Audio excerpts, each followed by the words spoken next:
মিঠু টিয়া একটা বড় গাছে অনেক পাখির সাথে থাকতো আর রোজ ওই পাখিদের সাথে খাবারের খোঁজে যেত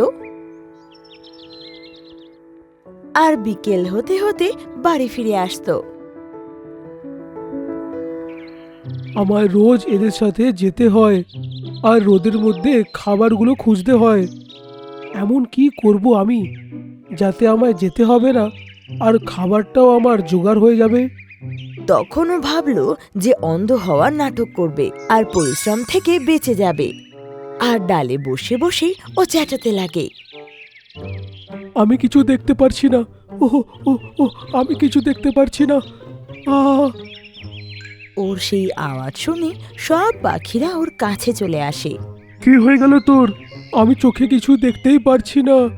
আজ আমি সূর্য উদয়টা দেখে নিয়েছি, তাই জন্যই হয়তো দেখতে পারছি না। আহ আর এটা বলে ও ডালে এদিক ওদিক পড়তে লাগে। সূর্যকে দেখলে কেউ অন্ধ কি করে হয়ে যায়? জানি না, কিন্তু আমি সত্যি কিছু দেখতে পারছি না।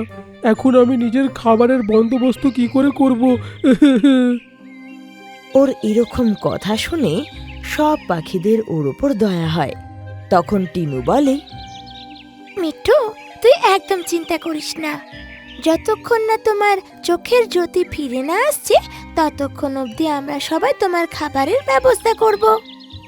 না, আমিও পরিশ্রম করে খেতে চাই। আমরা জানি তুমি পরিশ্রম করতে ভালোবাসো, তাই যতক্ষণ না আমরা ফেরত আসবো ততক্ষণ তুমি আমাদের ডিমের আর বাসাকে পাহারা দিও। এতে তোমার খারাপও লাগবে না। কিন্তু এ তো অন্ধ হয়ে গেছে, কি করে বাসাকে পাহারা দেবে? একে এখানে বসে থাকতে দেখলে বিড়াল আর আসবেই না, কারণ ওরা তো জানে না যে মিঠু আর দেখতে পাচ্ছে না চোখে। তোমরা সবাই আমাকে পাহারা দেওয়ার কাজে রাখতে চাইছো তো, সেটা আমি করতে পারি। আর এই সব কথা বিড়াল চুপি চুপি শুনছিল।